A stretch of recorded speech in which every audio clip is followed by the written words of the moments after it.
Reality of unemployed person Bengaluru. చాలామంది ఏమనుకుంటారు Bengaluru night life, rich life full enjoy చేస్తూ ఉంటారు అని. కానీ రియాలిటీ వేరు. చాలామంది ఒక డ్రీమ్ పెట్టుకొని వస్తారు జాబ్ కోసం, కోచింగ్ కోసం, లేదా ఫ్యూచర్లో సెటిల్ అవ్వాలని. ఇక్కడికి వచ్చాక మార్నింగ్ ఇంకా ఈవినింగ్ వరకు కష్టపడుతూనే ఉంటారు. జాబ్స్కి అప్లై చేస్తారు, ఇంటర్వ్యూస్ అటెంప్ట్ అవుతారు, కానీ రిజెక్టెడ్ మెయిల్స్ వస్తూనే ఉంటాయి.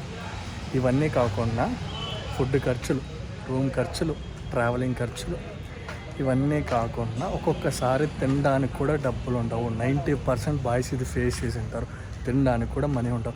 ఇవన్నీ కాకుండా ఒక 2 days ఇంటికి వెళ్ళి ఎంజాయ్ చేద్దామని వెళ్తే కరెక్ట్గా తినేటప్పుడే ఎవరో ఒకరు ఫ్యామిలీ మెంబర్ వచ్చి ఇన్ని డేస్ అయింది ఇంకా జాబ్ రాలేదు అని అంటారు. పైకి నవ్వుతూ కనపడతాం అంతేగాని పెయిన్ అనేది ఇక్కడ ఉంటుంది, చెప్పుకోలేం. అర్థమైందా? ఒక్కొక్కసారి అనిపిస్తుంది ఇంకా ఎన్ని రోజులు నా జీవితం ఇలానే ఉంటుంది అని. కానీ దానికి answer patience plus hard work.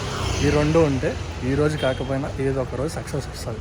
కాబట్టి ఓపికగా ఉండండి.